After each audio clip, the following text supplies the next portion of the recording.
존경합니다. 아, 저는 저자특강에 앞서 제가 양재나비를 처음 만난 것은 2010년 3월 중순경이었습니다. 회사에서 독서 경영을 통해 무언가 좀 이 새로운 바람을 좀 일으켜보고자 해서 임직원 한 10여 명과 함께 참석을 하였습니다. 그리고 2010년 4월 14일 회사 전 임직원에게 3P 바인더 프로 과정을 이수를 했습니다. 그리고 아울러 서울교육대학교 평생교육원에서 독서 논술 지도사 과정하고 자기지도 학습 지도 과정을 마치고 자격증을 취득하였습니다. 회사 경력으로는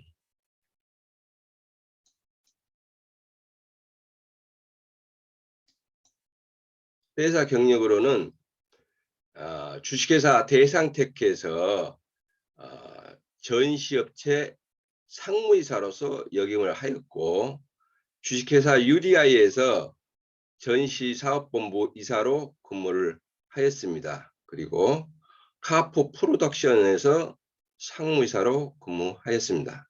그런데 현재는 인생 2막으로 서울 도봉동에 있는 광동 헬스 사우나에서 세신사로 일하고 있습니다. 선배님 여러분,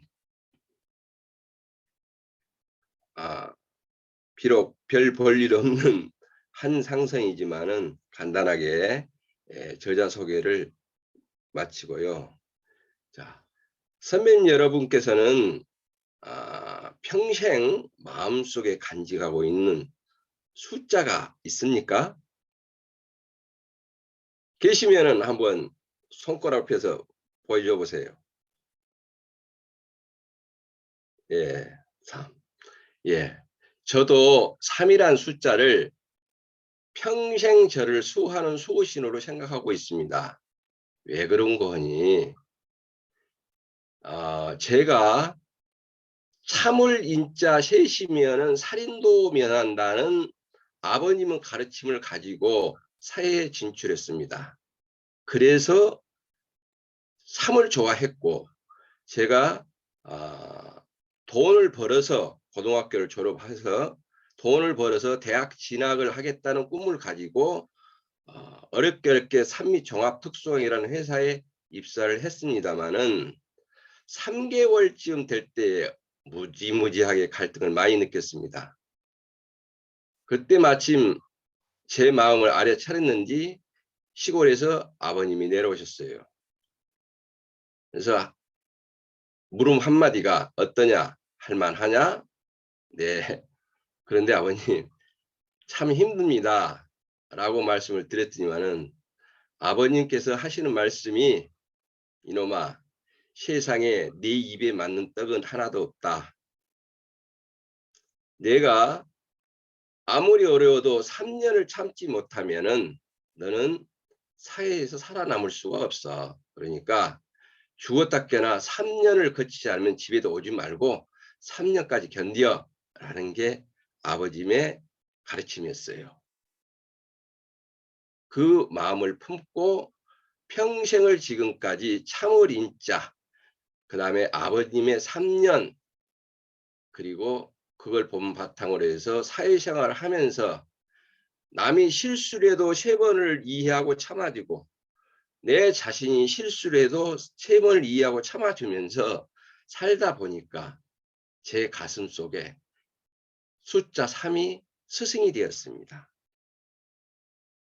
예, 제가 왜 이 숫자 3을 가지고 얘기를 했냐면은 모두가 다 공통적으로 숫자 아니면 상징적인 의미를 가지고 우리가 살아가지 않는가 싶은 의미에서 특강에 앞서 여러분께 숫자에 대해서 일단 한번 말씀을 드렸습니다. 본론에 들어가기에 앞서 나의 고향은 효녀 심청이 고향 전남 곡성입니다. 지금은 기차마을 장미축제 등으로 꽤나 알려져 있습니다만은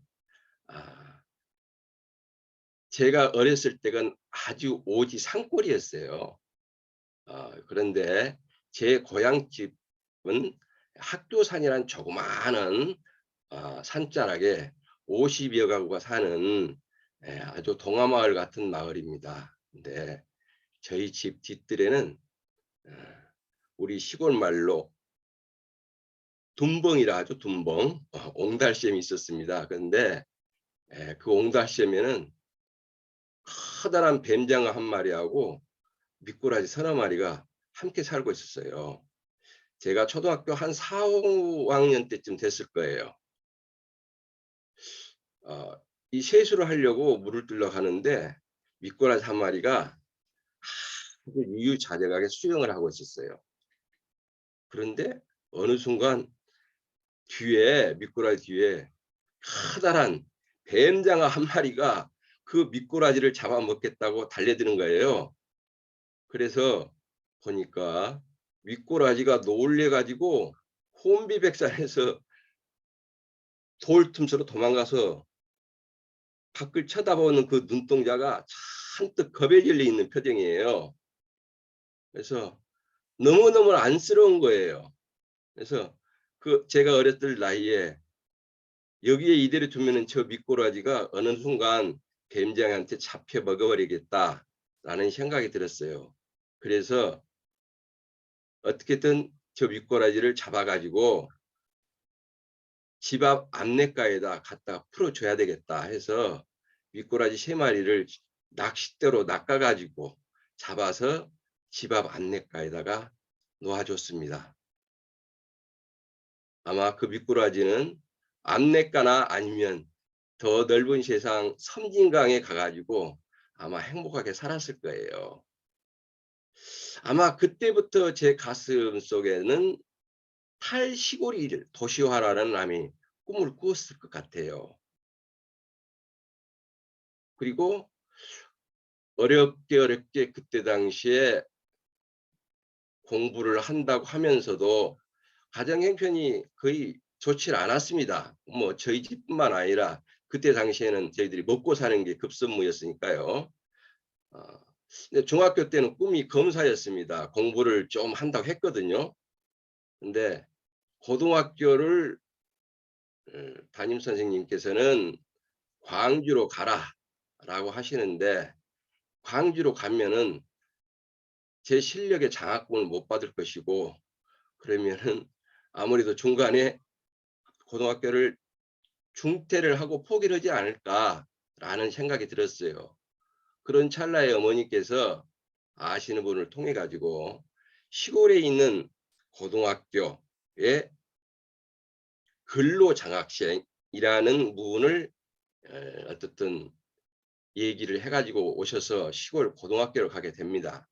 그런데 고등학교 1학년 때까지는 공부를 한다고 했습니다마는 대학 진학이라는 부분이 요연한 꿈으로 생각되는 고등학교 2학년 때부터는 방황을 많이 했어요. 왜냐하면은 근로장학생으로 간 것이 원예과였습니다. 원예과.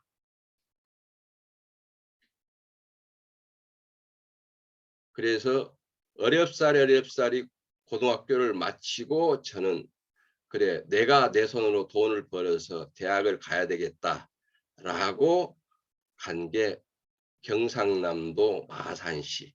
그때 당시에는 아 마산 수출자의 지역하고 창원공단이 한참 활성화가 시작된 시점이었습니다.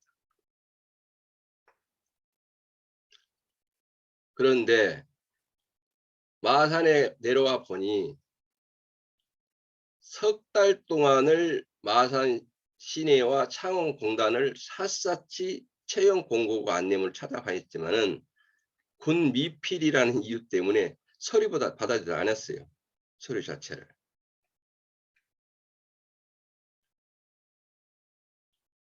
그래서 고민 끝에 군대를 여기서 지원해야 가야 될지 중단하고 시골로 내려가야 될지 정말 난감했습니다. 몇 푼 안 된 돈 어머니께서 비상금으로 준 돈도 다 써 버렸고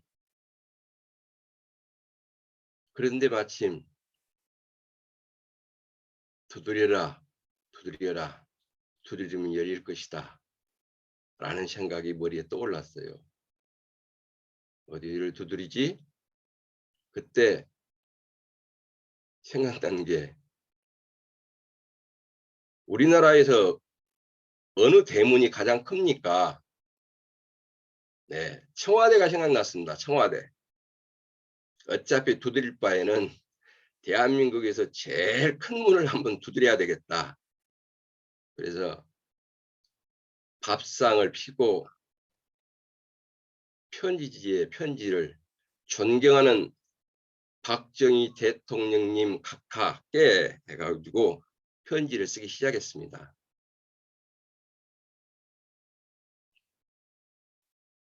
그때 당시에 얼마나 긴장을 하고 편지를 썼는지 편지를 쓰고 나니까 먼동이 텄고 쓰다 버린 편지지들이 산태점에 쌓였어요. 그렇지만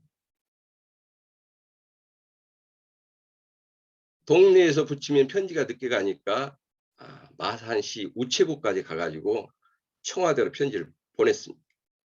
그리고 간절하게 회신이 오기만을 기다렸습니다. 한 달 후 정말 청와대 회신이 왔습니다. 노란 봉투, 비서실장님 명의로 내용인즉 귀하의 내용을 노동부 마산 지방사무소에 조치하였으니 꿈을 포기하지 말고 꿈을 이루기 바란다. 그래가지고 하단에 제가 원하는 곳 한 10여 군데를 또 이렇게 안내를 해 주셨더라고요. 그래서 일단은 마산 지방 노동 사무소에 가서 인사를 드려야겠다라고 해서 마산 지방 노동 사무소에 가가지고 수함을 찾아가서 보여드리면서 인사를 드렸습니다. 그래서 동일한 내용으로 말씀을 하시더라고요. 자, 그날도 연락을 받았다 라고 하면서 마산시나 창원공단이 있는 중에 당신이 원하는 데를 얘기를 해라 라고 해가지고 사전에 석 달 동안 이렇게 다니면서 조사한 데가 있지 않습니까? 그중에 제일 1번이 산미종합특수광이라고 있습니다. 창원시 적현동 25번지. 그때 당시에 산미 슈퍼스타 장명부 선수 나오는 그룹이죠. 예. 그래서 산미종합특수광을 찾아가라 해서 찾아가서 일단은 제가 필요한 부분이 부족한데 그 부족한 부분을 회사 자체에서 책임을 지고를 하고 산미조감 특수광의 생산직 근로자로 취업을 했습니다.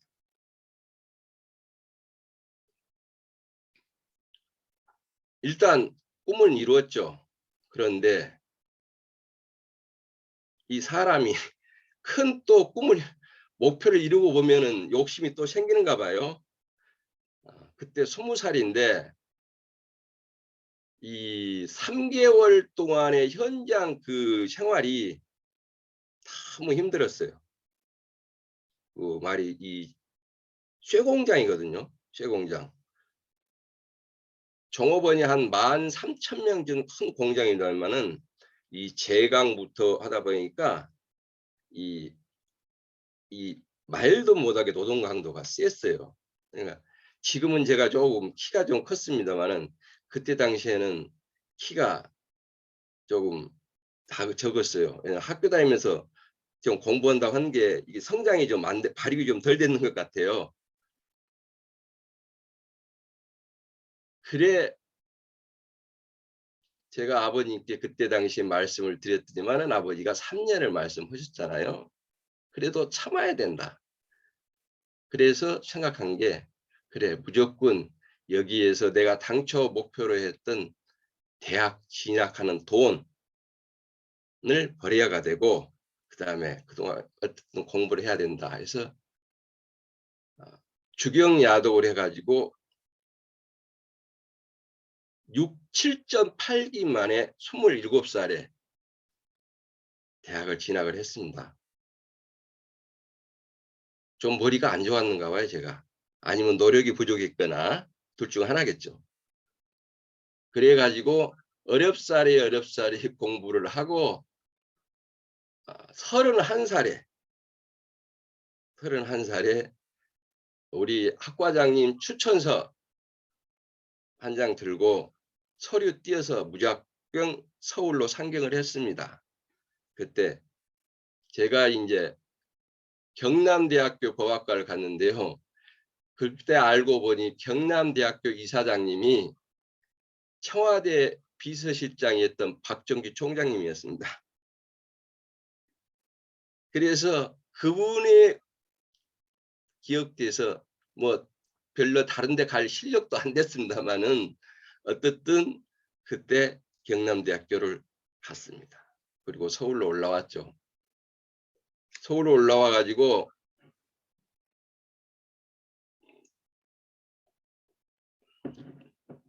31살이다 보니까 별로 이리 취업할 데가 없어요. 취업할 데가. 그래서 아름아름으로 해가지고 아는 사람도 없으면 들어가는 게 전시 전문 업체엔 지금은 없습니다만은 안건사라는 회사에서 안건사, 주식회사 안건사라고 그때 전시 전문 업체에서는 선두주자였습니다. 그래서 전시 전문 업체에 들어가서 일단은 늦었지만은 다른 사람을 좀 쫓아가고 싶은 욕심도 있고 출세를 하고 싶은 욕심도 있어서 다른 사람보다 2시간 먼저 출근하고 또 부족한 부분은 공부를 해서 저녁 자정이 다 돼서 퇴근하는 생활을 한 10년 정도 했습니다. 10년 정도 하니까 우리 오너인 회장님한테 이렇게 좀 잘 보였는 모양입니다. 그래가지고 진급을 좀 그때 좀 일찍 했습니다. 그런데 애석하게도 IMF 때 그 회사가 85억이라는 관급 공사에 이 계약을 해놓고도 부도를 맞게 됐죠. 부도를 맞게 됐고 그렇지만은 그대로 포기할 수가 없었습니다. 그래서 회장님하고 상의 끝에 새로 법인을 만들어 가지고 직원 3명이서 다시 회사를 시작했습니다. 그래 가지고 거기서 4년 정도 근무를 하다가 제가 없어도 이제는 회장님께서 잘 꾸려 가실 것 같고 저도 나름대로 좀 큰 물로 좀 나가고 싶은 욕심이 생겼습니다. 그래서 이직을 해서 동종업계에서 있다가 49살에 주식회사 대상테크에서 상무이사 스카우트 제의가 들어와 가지고 주식회사 대상테크로 이직을 했습니다. 그래서 주식회사 대상테크에서 제 나름대로 퇴직 때까지는 모든 것을 바친다는 각오로 열심히 일했습니다. 한 4년 동안. 그런데 운명의 여신이 장난인지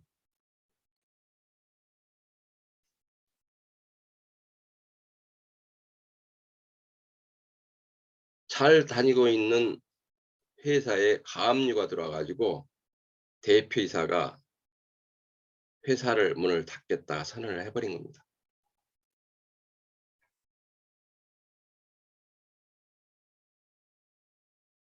정말 난감해요. 그때 제가 나이가 53살이었습니다.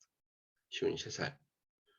저희 아들이 초등학교, 늦둥이 아들이 초등학교 4학년, 딸이 대학 3학년 때였습니다. 정말 내가 모든 것을 쏟아 부어서 여기서 마지막 유정을 거두겠다라고 스카우트 제의를 받아 간 회사가 문을 닫아버리니 하늘이 노랬었죠.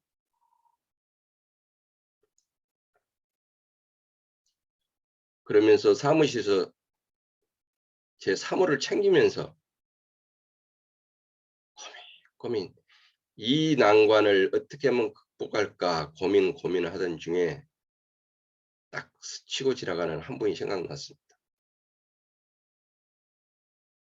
바로 13년 근무하다가 부도가 나가지고 4년 동안 다시 정비를 하고 나온 회사.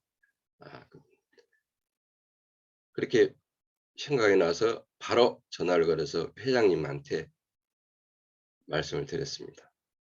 네, 순간 제 마음속에 야, 너는 자존심도 없냐? 네, 자존심 중요하죠. 그런데 그런 알량한 자존심보다는 그 난관을 극복하는 것이 급선무였습니다. 그래, 체면이 반맥해 주냐? 그래서 찾아갔습니다. 우리 회장님께 상황을 말씀드리고 회장님의 배려로 퇴사한 지 10년이 지난 회사를 다시 재입사했습니다. 회장님께서 제가 안쓰러웠는지 그때 저한테 자네도 이제 나이도 먹고 살아올 만큼 살아왔는데 자네 자신을 한번 찾아봐 라고 하면서 저한테 권한 게 너를 찾는 여행, 나 자신을 찾는 여행을 떠나라 했어요. 그래서 53살 53년 만에 태어나서, 아니 고등학교를 졸업하고 제가 돈을 벌어서 어떻든 대학을 한번 가야겠다라는 꿈을 안고 나온 이후에 처음으로 한번 죄를 찾는 여행을 떠났습니다. 그때 제가 다시는 내 인생을 남한테 저장 잡히지 않겠다라는 생각으로 가진 게 1만 권의 독서였습니다. 1만 권의 독서. 1만 권의 독서를 왜 생각했냐 하면은 첫째는 저희 전시업이라는 업종 자체가 매일 관련 역사적인 사료, 자료, 책 이런 자료를 통해서 컨텐츠를 뽑아가지고 스토리텔링 형식으로 해서 디자인을 해가지고 하는 우리 박물관, 전시관을 주 업으로 하는 회사였기 때문에 그동안 책을 본다고 많이 봤습니다. 근데 그것은 말 그대로 일을 위한 책이었고 그래서 1만 권의 독서라는 생각을 그러면은 내가 내 자신을 깨우치는 책을 읽자라서 1만 권 독서를 생각하게 된 것입니다. 그리고 여기에는 고현무 씨의 독서 만권 행만리노라는 것이 밑바탕 됐습니다. 그래서 1만 권의 독서를 꿈을 꾸고 왔을 때에 우리 회사에서 또 독서 경영을 한번 해보자라고 해서 찾아간 게 2010년 3월에 양재나비였습니다. 양재나비. 그때 당시 한 10여 명의 우리 임직원하고 갔습니다마는 저 외에는 거의 그 이후에 독서를 하지 않았습니다. 그리고 2, 3주 지나서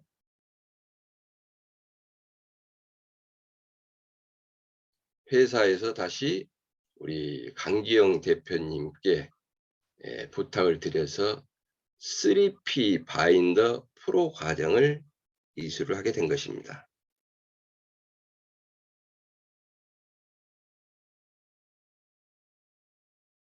여보세요? 들립니까? 예. 저 혼자 하는 것 같아가지고요. 그래서 이수하게 됐습니다. 예. 파이팅입니다. 예.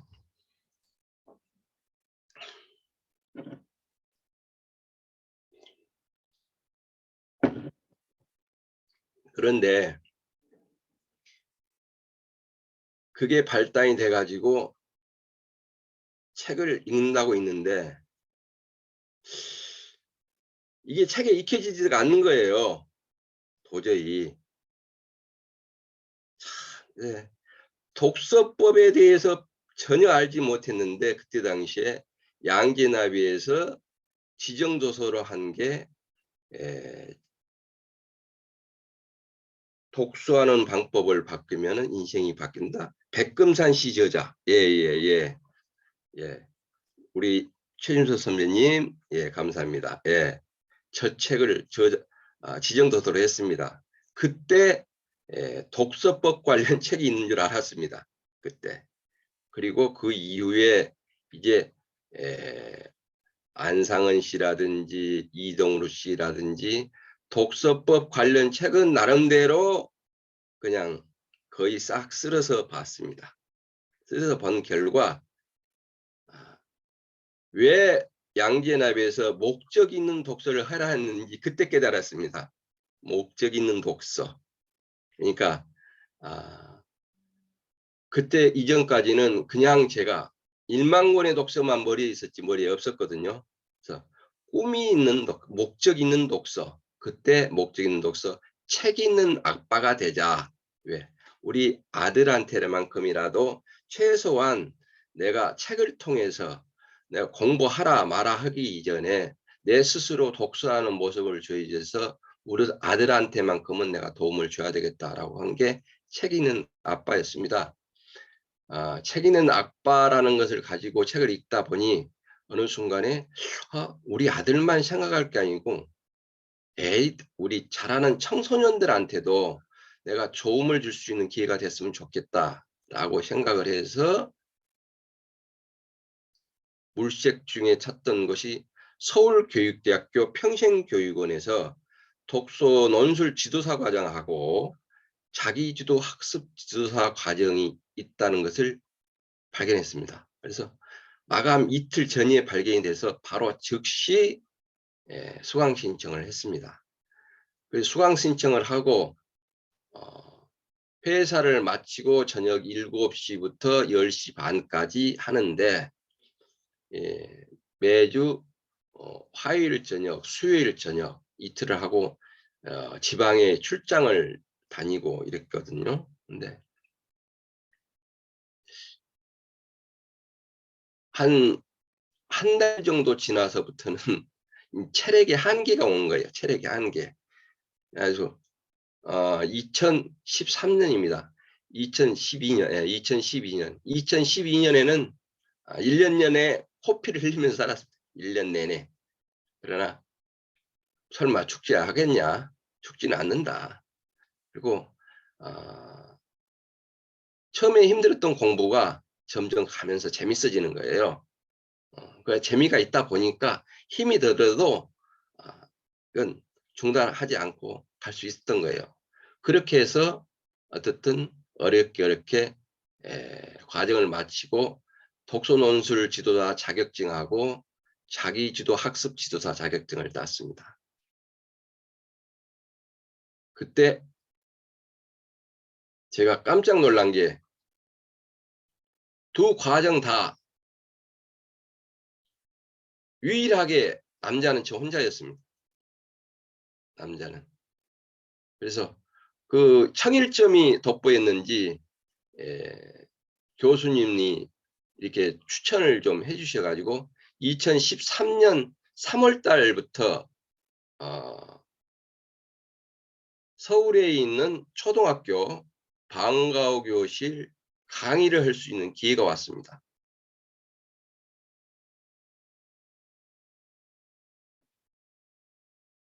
그래가지고 2013년 3월부터 2015년 8월 31일까지 독서 논술을 하고 자기들도 학습 강의를 하였습니다.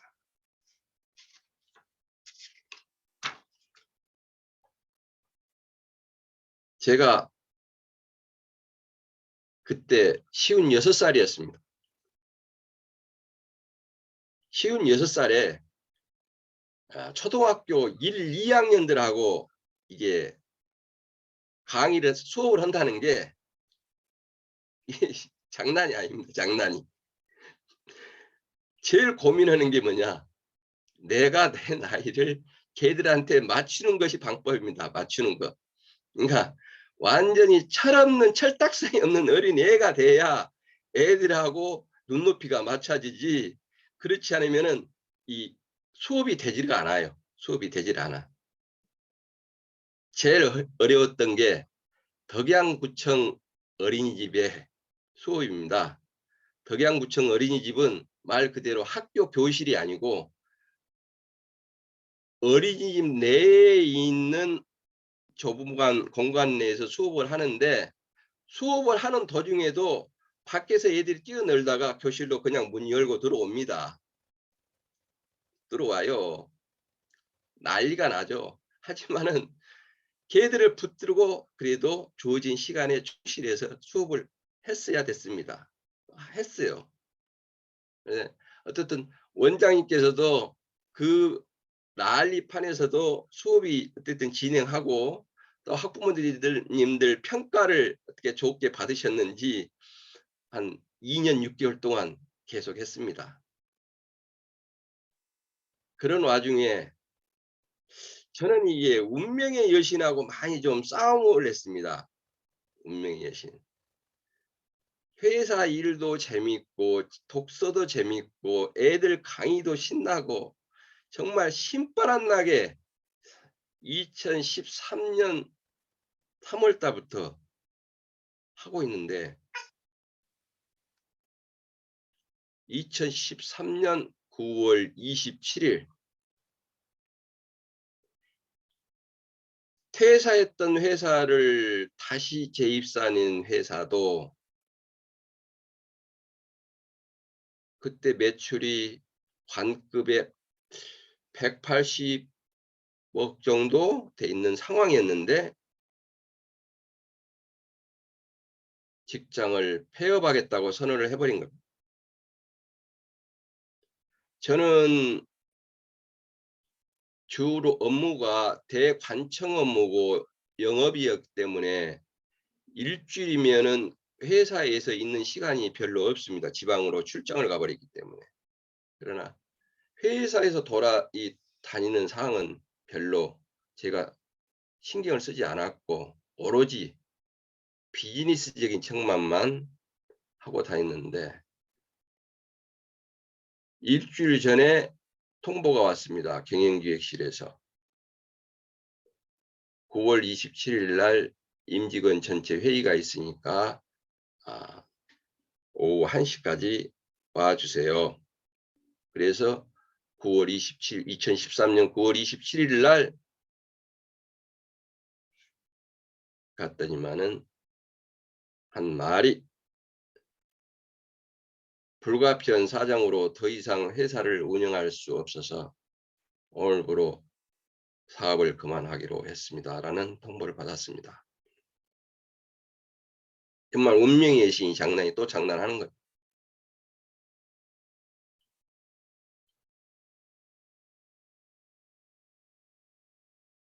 쉬운 6살의 나이, 그때 아무것도 할 수 있는 것이 없었습니다. 제가 고용노동부에 실업급여를 신청하고 나오면서 모 자동차 회사에 판매 사원이라도 한번 해보고 싶은 마음에 전화를 했는데, 대뜸 물어보는 말이 올해 나이가 몇이세요? 56입니다. 네, 나이가 많아서 안 되겠네요. 또 전화를 끊어버리는 거예요. 그래서 제가 56살에 현주소를 알았습니다. 왜 그때 당시 4.5정 5.6도라는 말이 많이 회자됐던 때였거든요. 근데 집에 도착하자마자 삼성화재라는 곳에서 전화가 왔어요. 그래서 간단히 얘기해서 삼성화재에 와서 한번 같이 일해보자. 예, 이미 집에 도착하기 전에 56살이라는 현위치를 파악했기 때문에 제가 그냥 이것저것 따지지 않고 그 이튿날 바로 갔습니다. 그리고 담당 직원 얘기하고 바로 교육을 받고 2개월 후에 보험 설계자 코드를 받았습니다. 어떻게 보면은 제가 좀 무대뽀 기질이 있는가 봐요. 뭐 이것저것 따지지 않고 그냥 닥치는 대로 이렇게 하는 스타일, 무대뽀. 그 일장 있어요, 사는데. 그런데 정말 이 보험 업계에서 쓰는 용어라든지 관련 법규라든지 이런 것들이 너무너무 힘들었어요. 너무너무. 근데 가장 힘든 것은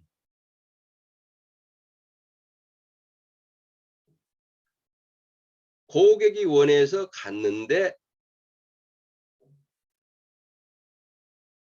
이 갈 때는 설계를 원해서 갈 때는 그 나름대로의 가능성, 기대치 이런 걸 갖고 가지 않습니까?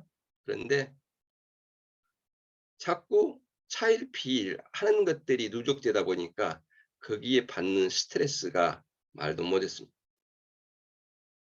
그래서 깨달은 게, 야, 이 일은 나하고는 어쨌든 한계가 있는 것 같다. 예. 이 거의 권한을 고객이 지다 보니까 저는 그냥 1, 2% 의뢰 입장일 수밖에 없고, 그러는 찰나에 이 동종업계인 카프 프로덕션이라는 회사에서 기회가 왔습니다. 그래서 나한테 다시 주어진 기회일 수도 있겠다 싶어 가지고 보험업계에 6개월, 7개월 만에 그만두고 다시 이 전시업계로 복귀를 했습니다. 그런데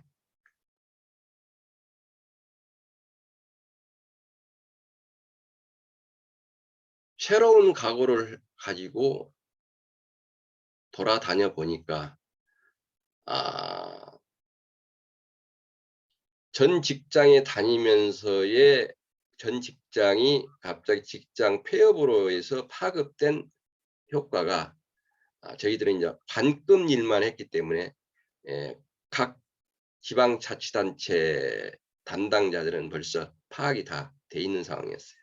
그러니까 그때 당시에 이 영업을 총괄하고 담당했던 제에 대한 이미지도 똑같이 실추되어 있는 상황이었더라고요. 그렇지만은 과거에 또 이렇게 같은 이미지가 있었기 때문에 기대를 하면서 다녔습니다. 네. 6개월쯤 돼서 회사에서 성과를 요구를 했어요. 그런데 저희가 하는 그때 당시 하는 일이 6개월에 성과가 올라오는 일이 아닙니다. 왜냐하면 예산회계법을 가지고 사업을 하는 사업이기 때문에 1년이 지난 뒤부터 성과가 나오는 일이에요.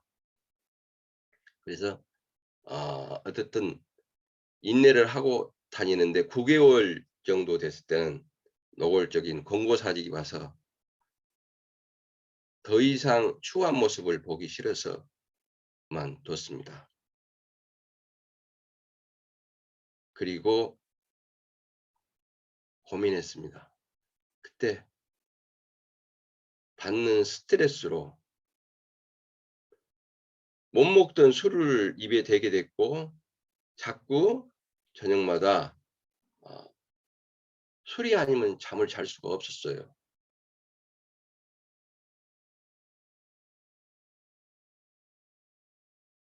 그래 가지고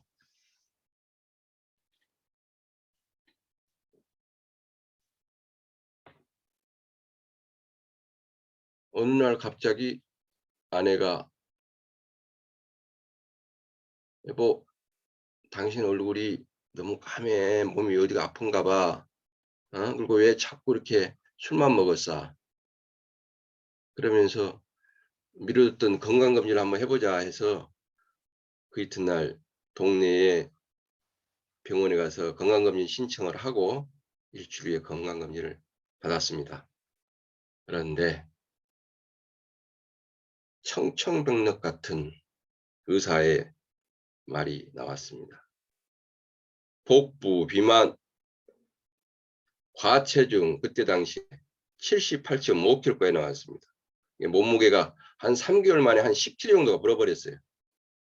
그 다음에 고혈압 148, 당뇨 전 단계 115, 지방간, 헬리코박터, 콜레스테롤, 아울러 빨리 체중을 빼지 않으면 당뇨가 와서 70살부터는 당뇨로 인해서 병원을 출퇴근하게 된다고 얘기를 했습니다.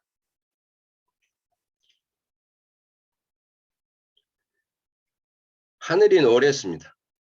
아, 내가 이렇게 끝나는갑다. 이건 아닌데.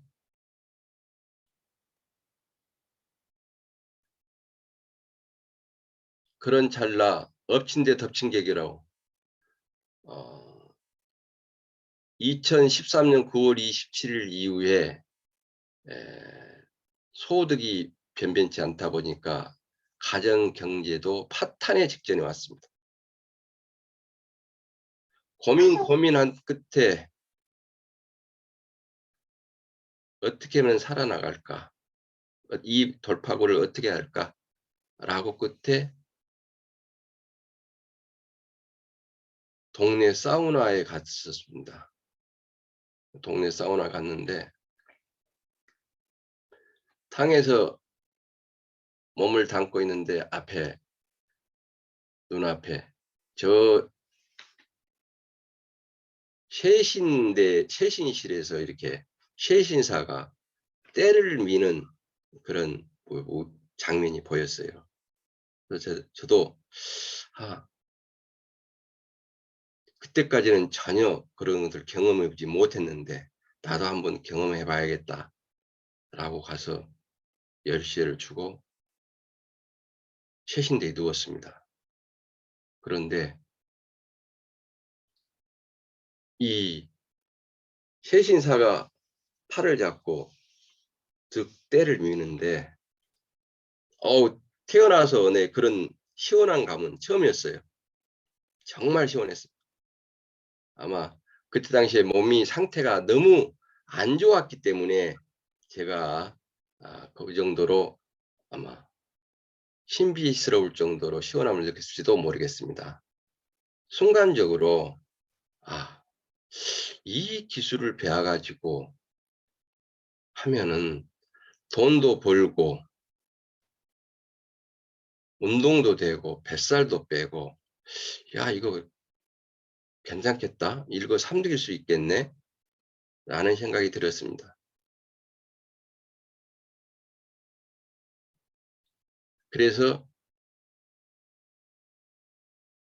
마음을 고치는 순간 최신사께서 샤워하고 나가세요 라고 해서 샤워를 하고 나왔습니다. 그래서 음료수를 하나 사가지고 최신사가 나오기만을 기다렸어요. 그래서 최신사한테 이 일을 어떻게 하면 배울 수 있냐라고 하니까 최신사가 고개를 절레절레 흔들어요.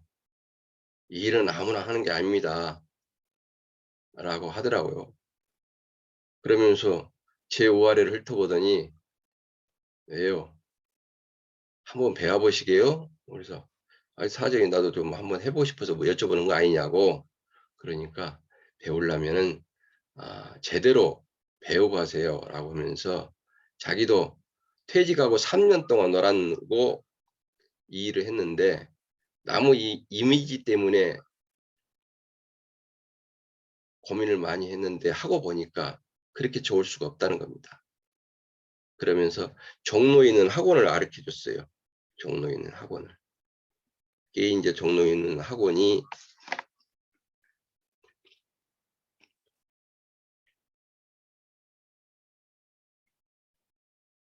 대정 뷰티 아카데미. 예. 그래서 바로 저녁에 식사 후에 아내한테 제가 오늘 있었던 얘기를 하니까 아내가 펄펄 뛰는 겁니다. 세상에 당신이 그 일을 어떻게 하냐. 어? 여태까지 힘든 일이라고는 한 번도 해보지 않은 사람이 예? 그 일을 아무나 하는 거 아니냐고 그러더라고요. 그러면서 아내도 창피스럽대요. 예. 왜? 그때 당시에 아내가 이 아들 때문에 조금 치맛바람을 날리고 다니는 시절이었거든요. 그래서 일단은 일주일 후에 다시 아내를 설득을 했습니다. 우리가 놓인 현실, 다른 것, 과거는 생각하지 말자. 이 현실을 어떻게 하면은 극복할 수 있을까? 그것이 제일 번 관건이었습니다. 그것이. 그래서 내가 가정이고 남편으로서 내가 할 수 있는 것은 이것이다. 남들이 더럽다고, 추하다고 안 하는 산뒤 없죠. 그러니까 남들이 안 한 길, 이미 남들이 가는 길은 쉽게 해서 나한테 기회가 올 수가 없겠더라고. 그래서 남들이 어렵고 힘들어 가지 않는 길을 가야 그나마 뭔가 승부가 나지 않을까. 마지막 인생에서. 그래서 바로 아내한테 얘기를 하고 방금 보여드린 대정 뷰티 아카데미 가가지고 속성 과정으로 해서 수강 신청을 했습니다. 수강 신청을 했는데 원장님께서 저를 보시더만은 하시는 말씀이 사장님께서 이 일을 하시게요? 그래서 네. 왜요? 그러니까 사장님 손을 보니까 힘든 일이라고는 한 번도 안 했는데 일을 어떻게 하십니까? 그래서 예. 다른 사람이 하는데 나 왜 못하겠습니까? 예, 나오려고 하는데 원장님이 잘 생각해 보시고 일주일 이내에 오시면 돈 환불해 드릴게요. 라고 하시는 거예요. 어떤 말씀이 참 감사했습니다. 그리고 집에 와서 자고 그 이튿날 에 새겨진 직영하는 송파구 풍납동에 있는 토담 사우나라고 해서 갔습니다.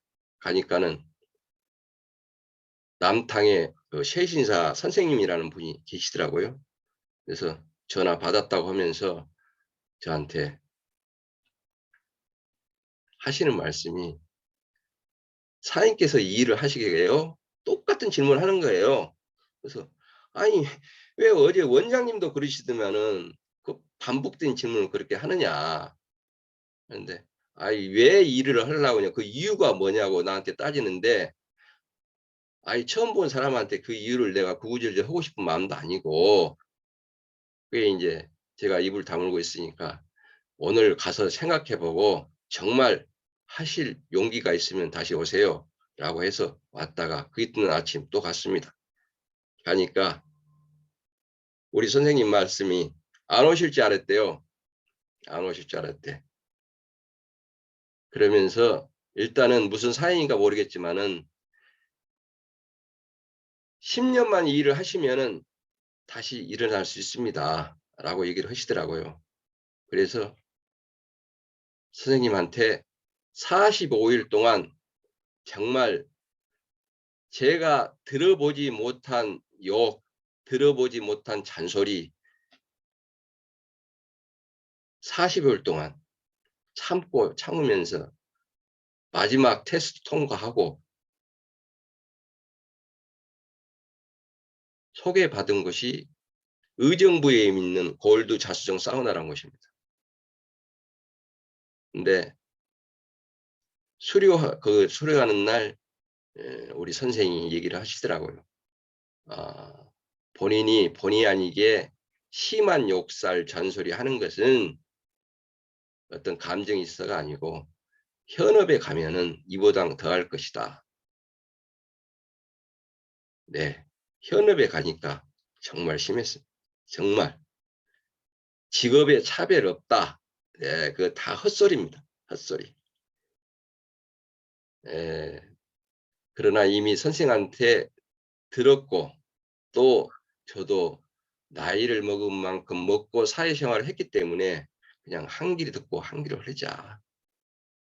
제가 거기 갈 때에 A4 용지를 프린트를 해 가지고 간 것이 시불견 청이불문이라 라는 우리 구절을 가지고 왔습니다. 즉 제가 임의로 해석해서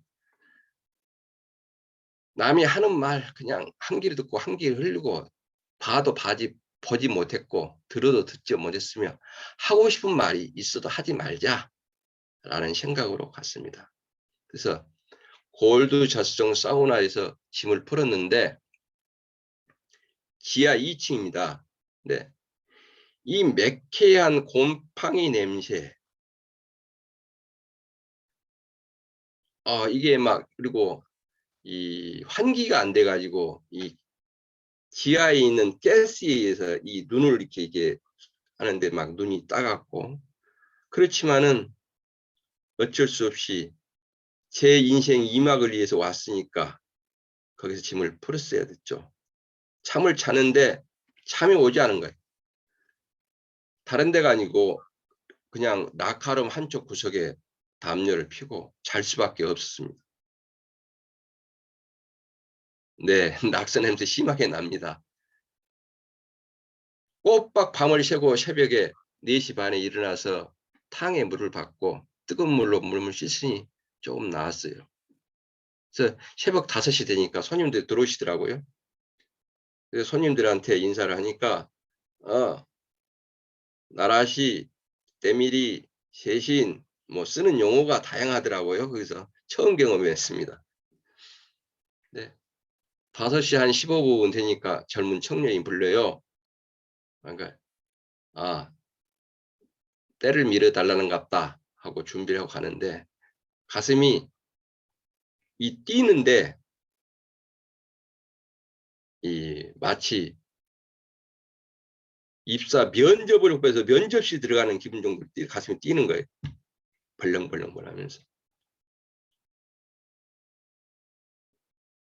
목욕탕 문을 열고 쇄신실 쪽으로 가는데 쇄신 다이에 손님이 누워 있습니다. 그러면서 오만 생각이 다 나는데 그때 당시 선생님께서 하시는 말씀이 첫 번째 맞는 손님의 두려움에 대해서 얘기를 해주셨어요. 공포스러울 것이다. 공포. 근데 그 공포를 이겨내지 못하면 못한다 이 일은. 선생님이 하시는 말씀이 심호흡을 하고 누워있는 손님을 손님으로 생각하지 말고 스승으로 생각해라 라는 게 일성이었어요. 그래서 눈 딱 감고 손님 오른팔을 잡고 스승님을 생각하고 첫 손님의 첫 대를 밀었습니다. 첫 손님의. 그렇게 밀고 보니 시간이 2, 3분 지나니까 손님의 모습이 보이기 시작하는 거예요. 손님의 모습이 이제. 그런데 그렇게 해서 그분한테 신고식을 끝마치자마자 손님이 물밀듯이 밀려오는데 사람이 이러다가 과로로 쓰러져 죽는다는 것을 실감했습니다. 아침 5시 15분부터 어떻든 시작해서 정신없이 이건 제가 손님의 때를 미는 것인지 뭐지 감각이 이를 정도로 땀은 쏟아지죠. 아침 안 먹었지, 점심 안 먹었지, 물도 안 먹었지. 그냥 오로지 오는 손님을 어떻든 그날 하루 빨리 식사 내게끔 하는 것이 담당 일이었기 때문에 도저히 쓰러 죽을 정도 돼서 안 되겠다 싶어가지고 손님한테 양해를 구하고 가서 물을 그냥 1.8리터짜리를 거의 다 들고 퍼 마시고 혹시나 해서 먹으려고 한 계란 하나 입에 넣고 화장실 가서 생리적인 부분을 해결하고 나니 정말 살 것 같았어요. 정말.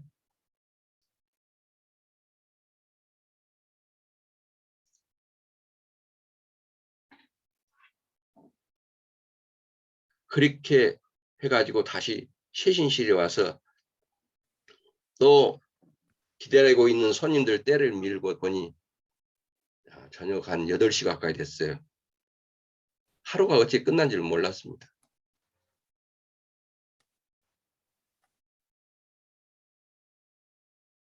청소를 마감하고 밥을 먹으려는데 밥을 먹을 수가 없어 손이 덜덜덜 떨려 가지고 들어가지 않아 이게. 그래 가지고 국말고만 먹고 하도 답답해서 옥상으로 올라갔습니다. 그런데 그때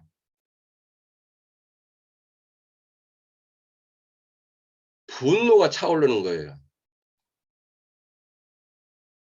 정말 열심히 살았는데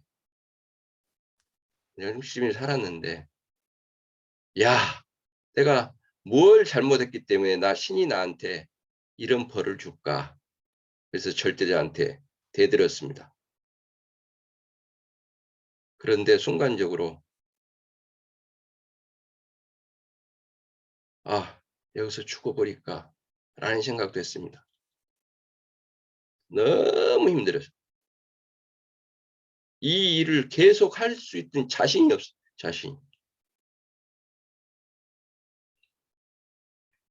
그런데 눈앞에 비치는 게 우리 늦둥이 아들이었어요. 그리고 "다 내 탓이다."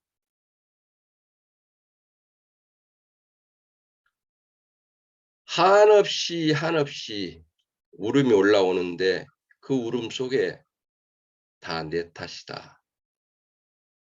죽을 용기가 있으면 그 용기로 살아라." 라는 얘기였습니다. 그래서 살기로 했습니다. 죽을 용기를 가지고 살자. 여기서 죽는 것은 그것은 도피다, 도피. 그것은 비겁하다, 비굴하다. 정면으로 "이 정도야. 이걸 못 이겨내면은 내가 우리 아들한테 아빠로서 남편으로서 이건 아니다." 그래서 내 자신하고 타협을 보고 내려와서 잤습니다.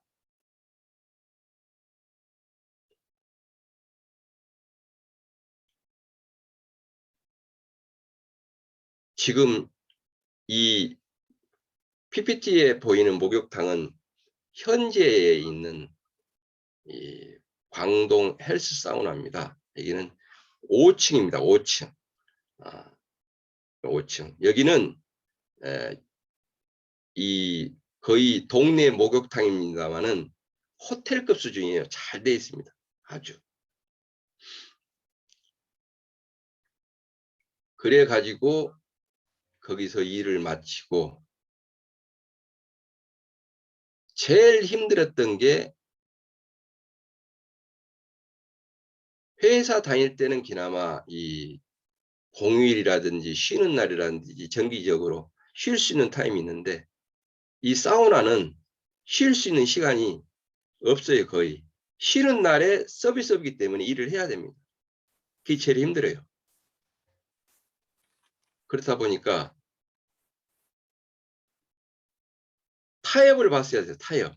적응을 해 나가야죠. 그래 가지고 제가 여기서 살아남을 길을 생각한 게 '그래 죽을 각오로 1 년에 200 권씩 읽고 5년 동안만 채우면은 1000 권을 읽으면은 그래서 나를 깨부시고 내 혁명을 하자. 내가 여기서 살아남는 길은 오로지 그 길밖에 없다. 그 길밖에 없다.' 그래서 1,000 권의 독서 목표를 가지고 5년 동안 책을 다시 파기 시작했습니다. 다시. 예. 이 대부분 이 사우나 동네 목욕탕은 이 셋이나 하는 사람이 이렇게 대기하는 공간이 별로 있는 데가 없습니다. 가보시면 아시겠지만. 근데 우연치 않게 저한테 또 이 행운의 여신이 이제 이런 얼음방 같은 이런 공간을 저한테 주신 겁니다. 이 얼음방 앞에 전실 탈의실인데요. 거기에는 이 그림에 보이는 이게 셰신대로 쓰다가 버리기 직전인 다이예요. 셰신대. 이 셰신대가 있어서 이 셰신대를 그냥 책상으로 활용을 하고 이 라꾸라꾸 침대는 제가 산 게 아니고 여기에 앞전에 샀던 사람이 쓰고 그냥 두고 가버린 것을 제가 활용하는 그런 라꾸라꾸 침대입니다. 그래서 1,000권의 목표를 두고 어쨌든 새벽 4시 20분에 일어나서 간단히 목욕하고 나를 깨우고 7시 20분까지 하루에 일단 책을 읽고 하루 일과를 시작했습니다.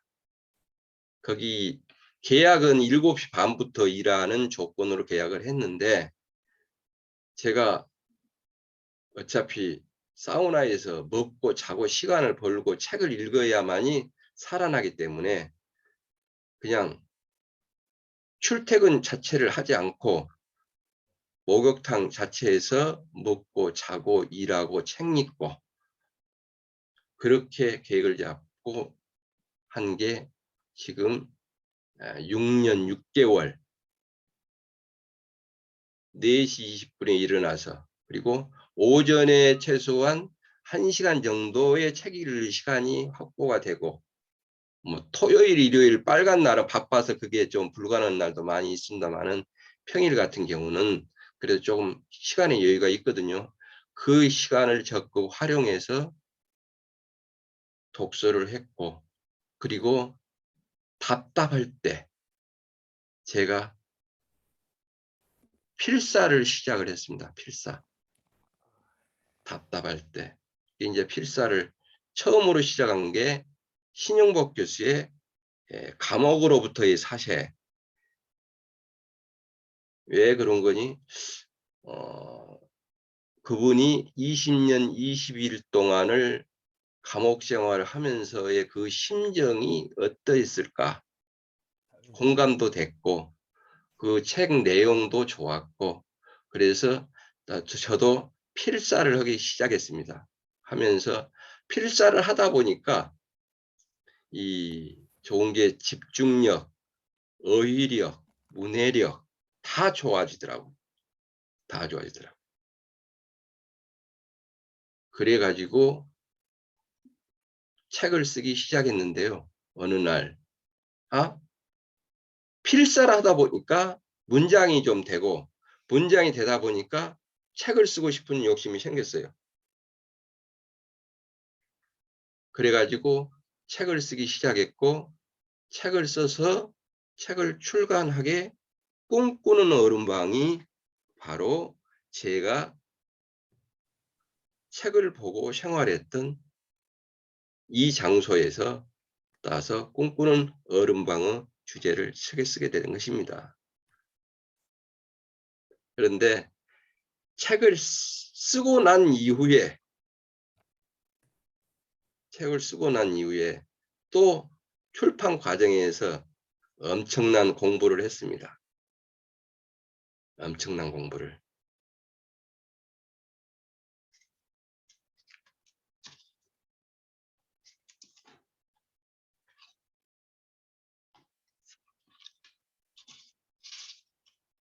그래서 제가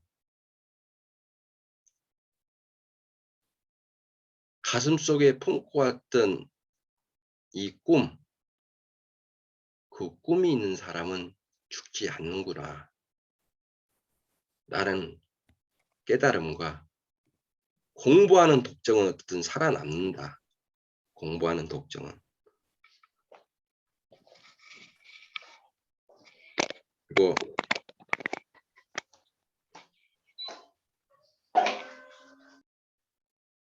이 과정이 있기까지 3P 바인더가 저한테는 스승이었습니다. 3P 바인더가 저를 이끌어줬기 때문에 독서를 놓치지 않고 계속 할 수 있었고 3P 바인더에 기록이 있었기 때문에 그것이 한 꼭지 한 꼭지 책을 쓸 수 있었고 그리고 꿈꾸는 얼음방이라는 한 권의 책이 나올 수 있었습니다. 그래서 이 자리를 마련해 주신 우리 강기영 대표님께 거듭 감사를 드립니다. 아울러 우리 양재나비 선배님들께서는 3P 바인더를 쓰고 계시고 독서를 하고 계신 이상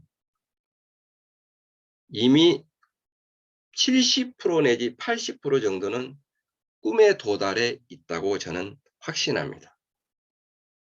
나머지 20%는 조금만 열정을 가하고 노력하시면은 더 좋은 열매로 더 좋은 아름다운 꽃으로 꽃을 피울 수 있을 것입니다.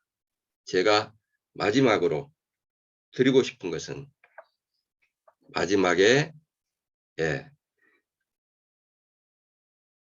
지금도 가지고 있습니다. 지금도 가지고 있습니다. 유능한 자는 행동하고 무능한 자는 말만 한다. 제가 양재나비에 참석을 해서 지금까지 제가 가지고 다니고 이게 이제 손에 때가 묻었습니다만은 한 게 조지 버나드 쇼의 유능한 자는 행동하고 무능한 자는 말만 한다. 그래서 실천하는 것만이 결국은 나를 변화시킬 수 있다. 라는 말로 오늘 저자 특강을 마치도록 하겠습니다. 두서없는 얘기입니다만은 끝까지 시청해 주신 우리 양재나비 선배님들께 진심으로 감사를 드립니다. 감사합니다.